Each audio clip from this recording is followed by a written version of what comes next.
talk about your time allocation. I think one of the things you spend an awful lot of time thinking about, I know, is artificial intelligence. It's something that you and I have as a shared interest, and it's something that our audience is interested in as well. The question here is, a lot of experts in AI don't share the same level of concern that you do about the dangers of AI. Fools. What Famous last words. What specifically do you believe that they don't?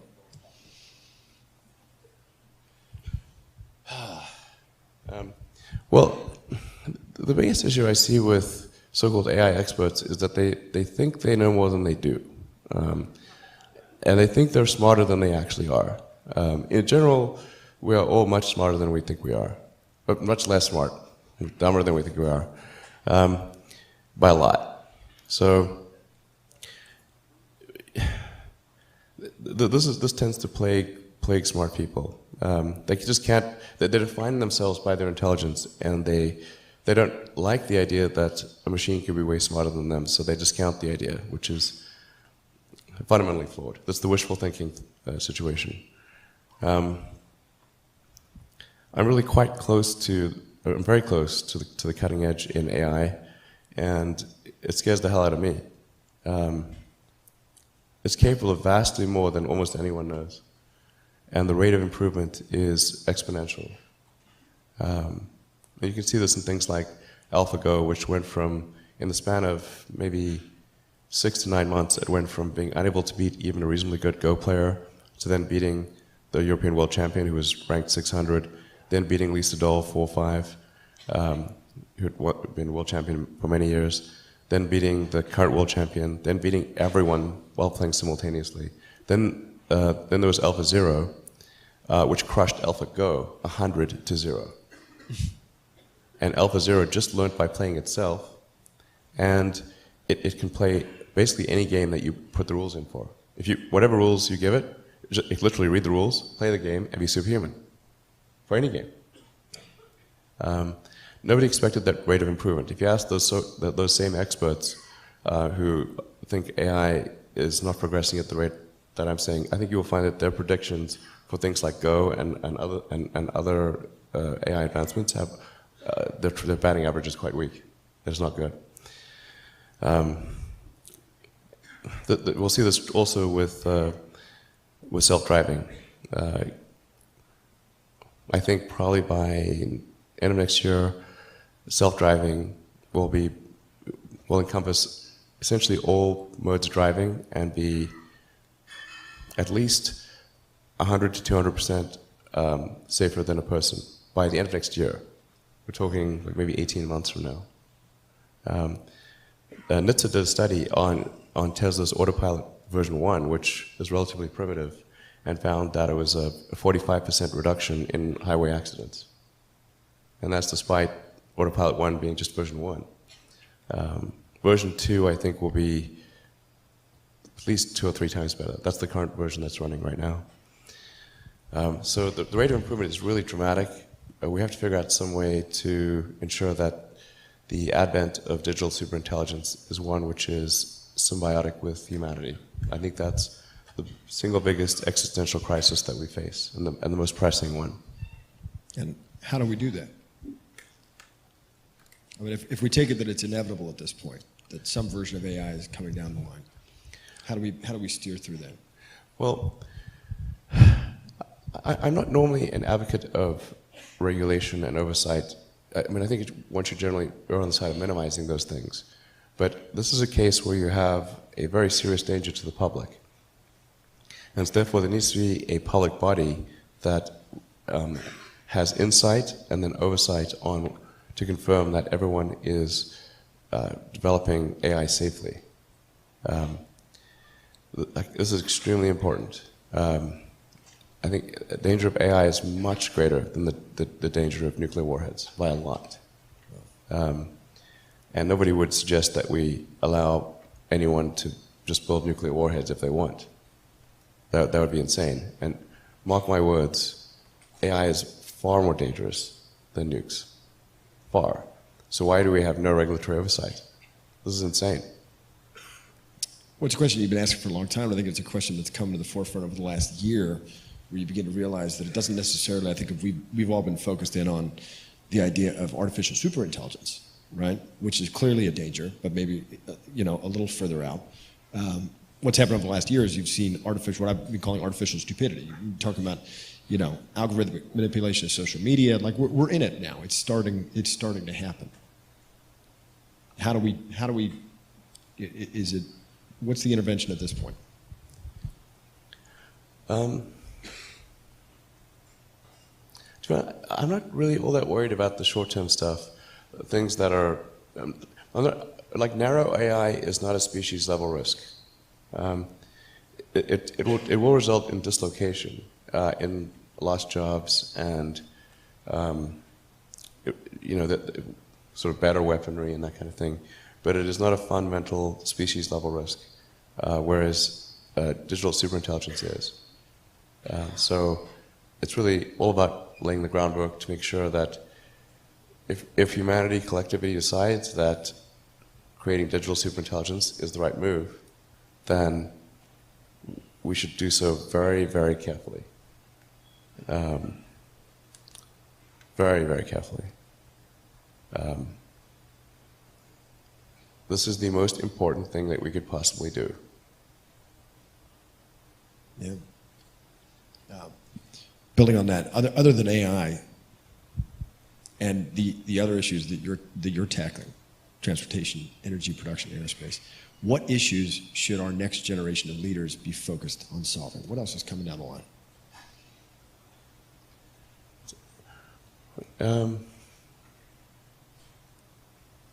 Well, I mean, there are other things that are on a longer time scale. And obviously the things that I believe in, like extending life beyond Earth, making life multiplanetary. And I'm a big believer in sort of Asimov's foundation series, or the principle that you really want to, I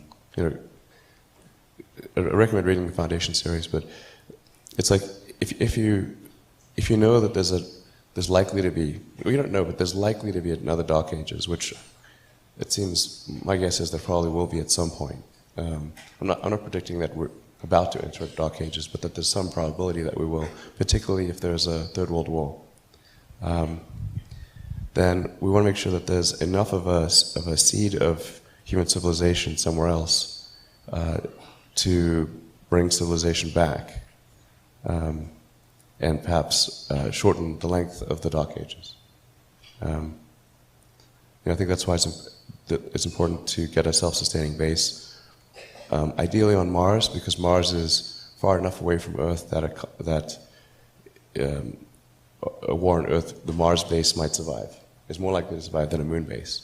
But I think a moon base and a Mars base that could perhaps help regenerate life back here on Earth would be really important, and to get that done before a possible World War III.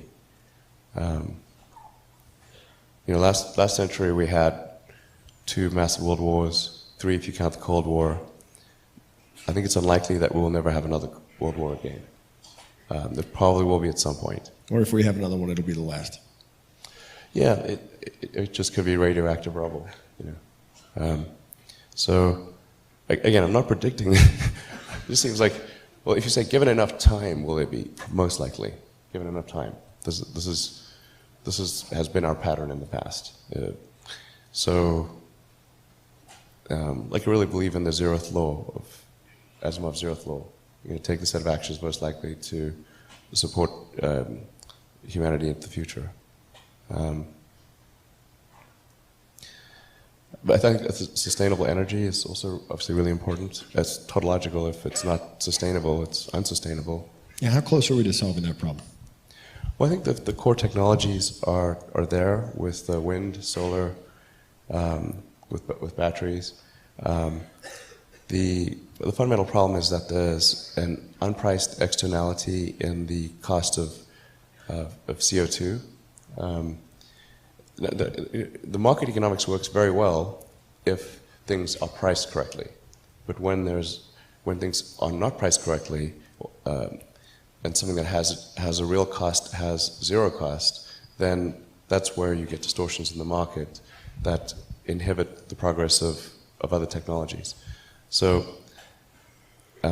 essentially anything that produces carbon, it puts carbon into the atmosphere, which includes rockets, by the way. So I'm not excluding rockets from this. There has to be a price, and that you can start off with a low price, but then that price, and then depending upon whether that price has any effect on the parts per million of CO2 in the atmosphere, you can adjust that price up or down. But in the absence of a price, we sort of pretend that digging trillions of tons of fossil fuels from deep under the earth and putting it into the atmosphere, we're pretending that has no probability of a bad outcome. And the entire scientific community is saying, obviously, it's going to have a bad outcome. Obviously, you're changing the chemical constituency of the atmosphere. So,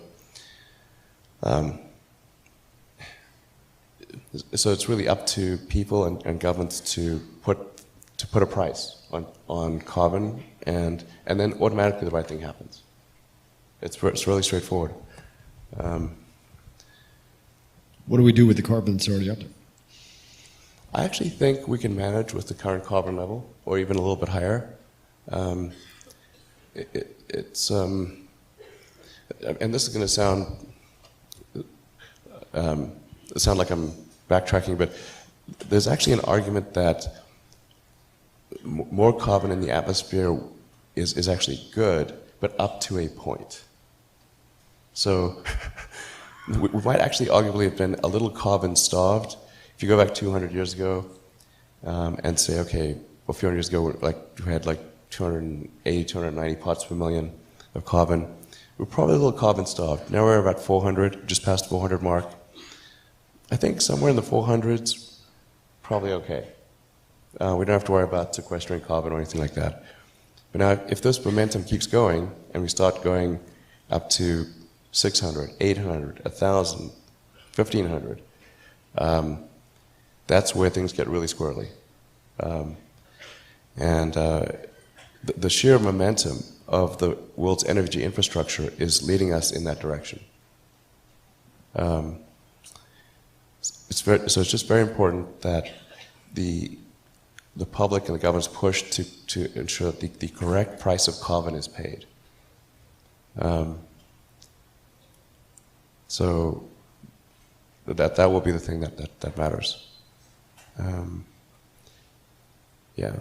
Our audience is very interested in knowing how many hours of sleep you got last night. I don't know, about 6, 5 or 6, I think. 5? I don't know. I feel like we know part of the answer to this because you were trapped in Westworld for a while. But how? I mean, on a regular day for you, are you sleeping? You're not sleeping a lot, right? Oh, geez, do I look that bad? No. You look great. Oh, but thanks. we just imagine with the amount of responsibilities, with the amount of with what you've got going on, do these problems still keep you up at night, or do you think we're on our way to solving them? Well, right now the only things that are really stressing me out in a big way are AI, obviously. That's like always there, and I'm working really hard on Tesla Model 3 production, we're making good progress, but it's hugely hard work. But those are the two most stressful things in my life right now. Yeah. Our audience really wants to know, what do you hope the world will look like for children born today when they're your age? When, sorry? What do you hope for the world to look like? What's the best case scenario? Say we solve these problems. What's that world look like?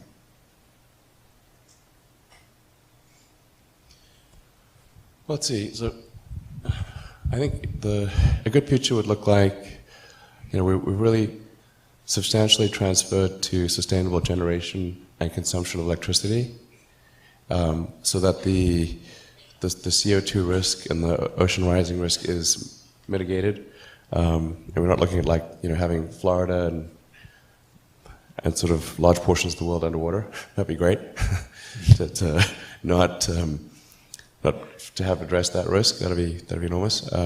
For us to have a base on the moon, base on Mars, be out there exploring the solar system, start building industry on essentially having human civilization go out there, and have it be such that anyone can go the moon or Mars or out to the solar system if they want, making it really affordable. I do think it's important that there's competition, that there are multiple companies doing this, not just SpaceX. And that AI risk is that I guess there's sort of a benign AI, and that we're able to achieve a symbiosis with that AI. Ideally, the AI. There's somebody who I can't remember his name, but had a good suggestion for what the optimization of the AI should be. What's its utility function? You have to be careful about this because if you say maximize happiness, and the AI concludes that happiness is a function of dopamine and serotonin, so it captures all humans and jacks your brain with large amounts of dopamine and serotonin. Like, okay, it's not what we meant. It sounds pretty good, though. Oh, you'll love it. Well, I like the definition of like, the AI should try to maximize the freedom of action of humanity. Maximize the freedom of action. Maximize freedom, essentially. I like that definition. But we do want a close coupling between collective human intelligence and digital intelligence. Neuralink is trying to help in that regard by creating an interface between a high bandwidth interface between AI and human brain. We're already a cyborg in the sense that your phone and your computer are kind of an extension of you. Just low bandwidth input output. Exactly, it's just low bandwidth, particularly output. I mean, 2 thumbs basically. So how do we solve that problem? The bandwidth thing? The bandwidth issue.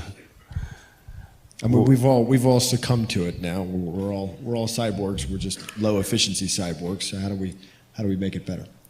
I think we've got to build an interface. Like we didn't evolve to have a communications jack, or some. So there's got to be essentially vast numbers of tiny electrodes that are able to read write from your brain. Of course, security is pretty important in this situation, to say the least. I was going to say, I'm not coming with. I'm keeping my brain air-gapped. Yeah. Well, I think a lot of people will choose to do that.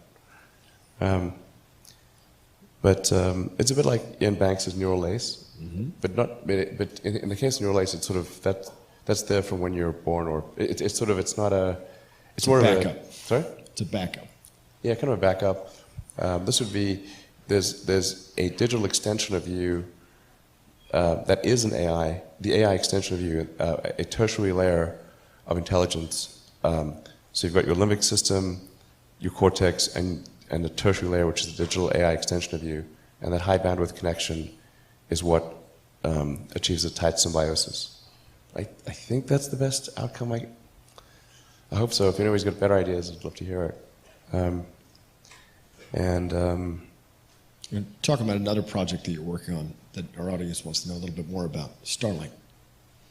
Oh. Can you tell us anything? Do you mean Skynet? Hopefully not Skynet. It's internet in the sky.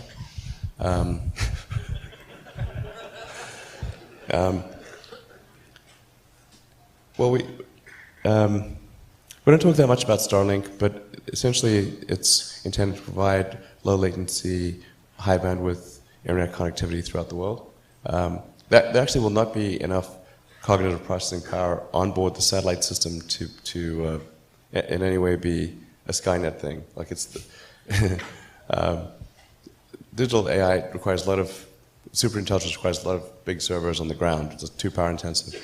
But this is intended to provide people with who don't have any internet connectivity with internet connectivity, and it's very good for sparse and sparsely populated and moderately sparsely populated areas, and for giving people in cities a choice of low-cost choice of internet access. But I do think it's going to be important. The Starlink system will be important in providing the funding necessary for SpaceX to develop interplanetary spacecraft. and at the same time, yeah, helping people who have either no or super extensive connectivity and giving people in urban areas more of a competitive choice. Very cool. I have to ask you because it's the number one question. Just going back to Mars, what kind of government do you envision for the first Martian colony? So we have to be And careful what's your title? Yeah, exactly. Emperor or God Emperor? I don't know. Might be too much. I don't know.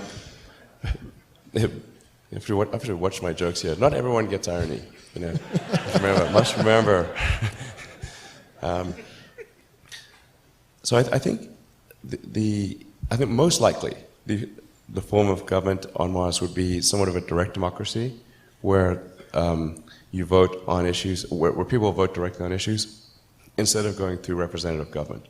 When the United States was formed, representative government was the only thing that was logistically feasible, because it was no way for people to communicate instantly. A lot of people didn't even have really access to mailboxes, or there wasn't even really the post office was very, very primitive. A lot of people couldn't write. So you had to have some form of representative democracy, or things just wouldn't work at all. But I think on Mars, most likely it's going to be everyone votes on every issue, and that's how it goes. There are a few things I'd recommend, which is keep laws short. Long laws, it's like that's something suspicious is going on if there's a long law. If the size of the law exceeds the word count of Lord of the Rings, something's which it does, amazingly, then it's like something's wrong.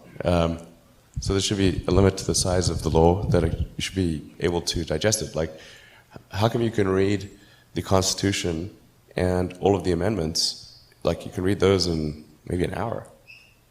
And we govern so much of our civilization by that, and yet modern law is this obtuse, super boring tome that's indecipherable to almost anyone. So I think direct democracy, laws that are comprehensible. I think having some kind of hysteresis on, like, it should be easier to remove a law than create one, because things just get to inertia. You have to have something that's going to overcome inertia. So probably, I don't know what the right number would be, maybe it's like 60-40. Maybe it requires 60% to get a law in place, but any number above 40% can remove a law. Otherwise, you just get laws just accumulate over time, and it's sort of like Gulliver, where you just get trapped by all these tiny strings and you can't move. You get hardening of the arteries of civilization with rules and rules and rules and rules. So it should be just easier to get rid of a rule than to put one in. Maybe they should even have like some kind of sunset clause, so that they just automatically expire unless there's enough of an impetus to keep them around. I know there's a fair amount of interest. I'm interested in hearing a little bit more about the very early days with Tesla and how it came together. Your brother Kimball is here. I thought we'd bring him out. Sure. You guys could talk a little bit about it.